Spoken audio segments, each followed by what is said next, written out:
Eu gostaria de fazer uma pergunta para Muriel Combe. Eu acho que nas... Alors, attends, j'aurais aimé répondre aussi un peu à la jeune fille qui... Ah, d'accord. C'est possible, okay. C'est possible d'être... Merci. Rapidement.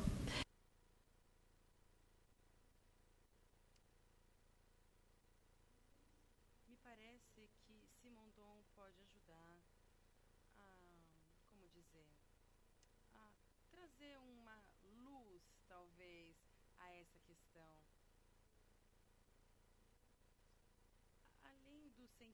Para além do sentimento de pânico, na realidade, porque eu acho que o que você disse é muito justo, aquilo que você disse a respeito do ressurgimento de Gaia e de como isso suscita o pânico. Mas eu tenho a impressão de que é importante que evitar o pânico e evitar a catástrofe.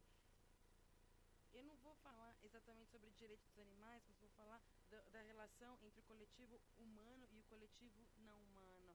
Há um movimento que eu considero muito importante que aconteceu na Índia em 1930, que era o movimento Satyagraha, que aconteceu nos anos 80 e que estava ligado ao movimento feminista. Eu acho que é interessante porque é um exemplo de movimento no qual constitui-se uma individuação coletiva, ou várias individuações coletivas, com ligações entre coletivos humanos e coletivos de plantas em particular.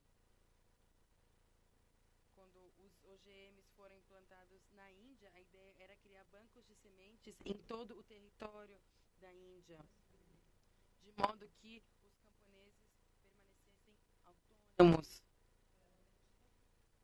E a Vandana Shiva propôs conceitos muito interessantes em termos de relação entre coletivos, e nesse sentido tem um exemplo de utilização do direito que não é o direito do animal, é a ideia de utilizar uma ferramenta política para constituir esse banco de sementes técnicas jurídicas, elas são verdadeiras armas. Então, sem querer abrir uma questão metafísica de ter direito a, mas eu acho que é uma questão sintomática do direito do animal.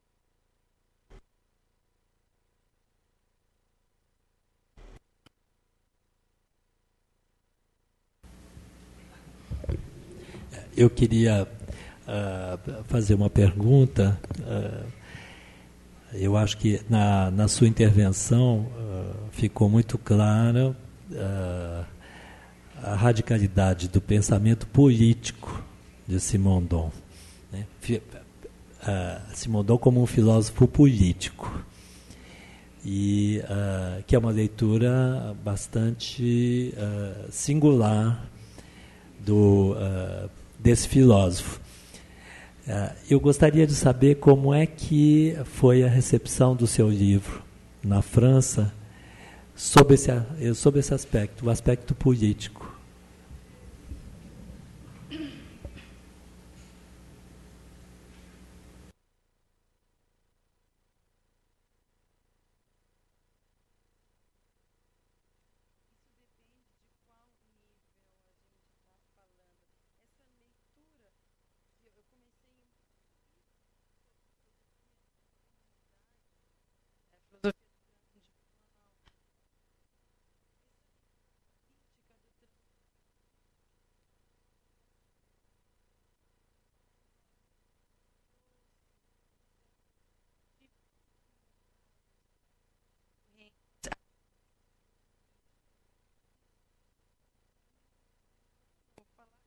Ao nível acadêmico, não houve uma recepção, na realidade.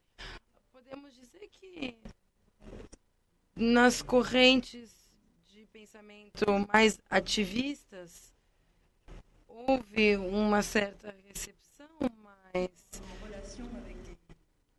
com relação a iniciativas políticas pontuais não houve um impacto na realidade.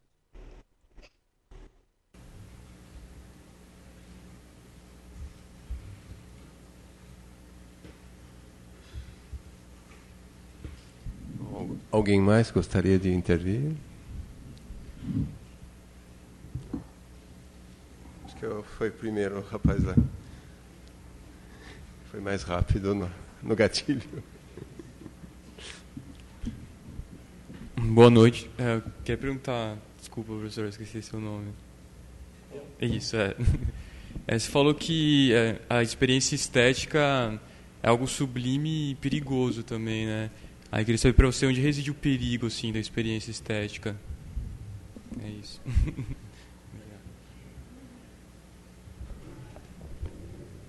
Eu acho que eu puxei a questão do perigo no contexto do pensamento do Souriau, e em relação digamos, a essa experiência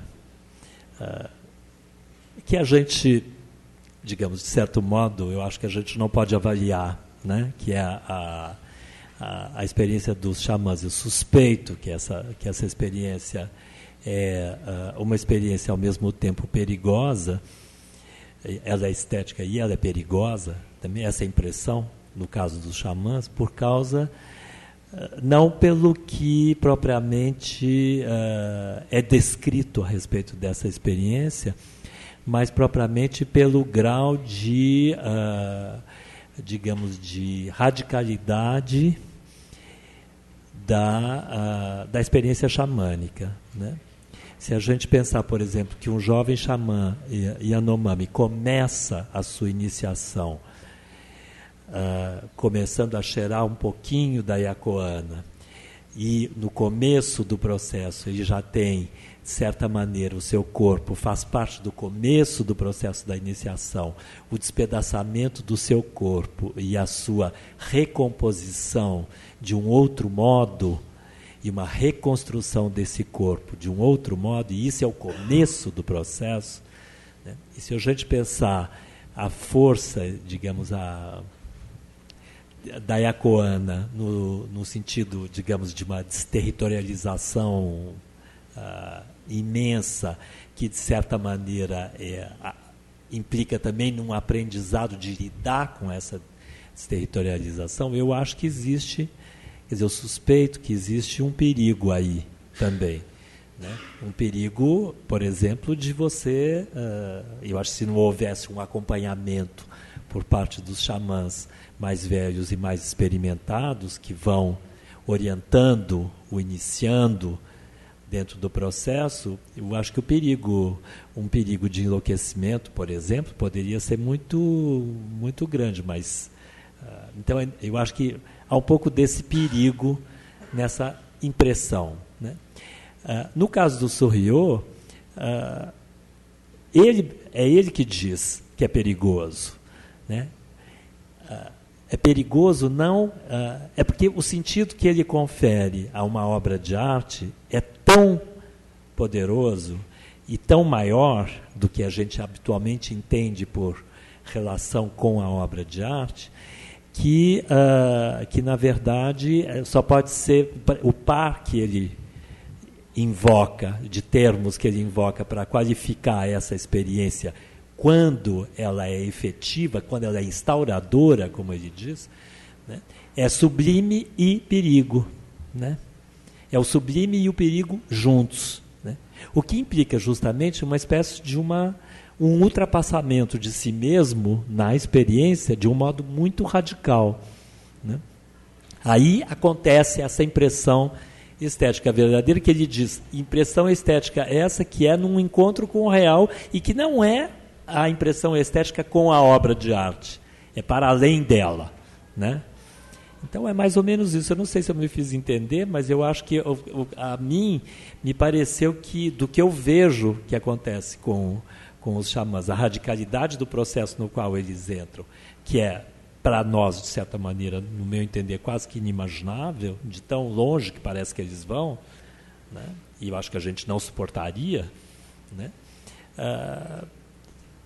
O paralelo que eu tentei fazer era para mostrar que do lado de cá, quando se pensa radicalmente a respeito do que poderia ser algo parecido com isso, né, o Souriau fornece uma pista dizendo que seria esse sublime perigoso. É isso.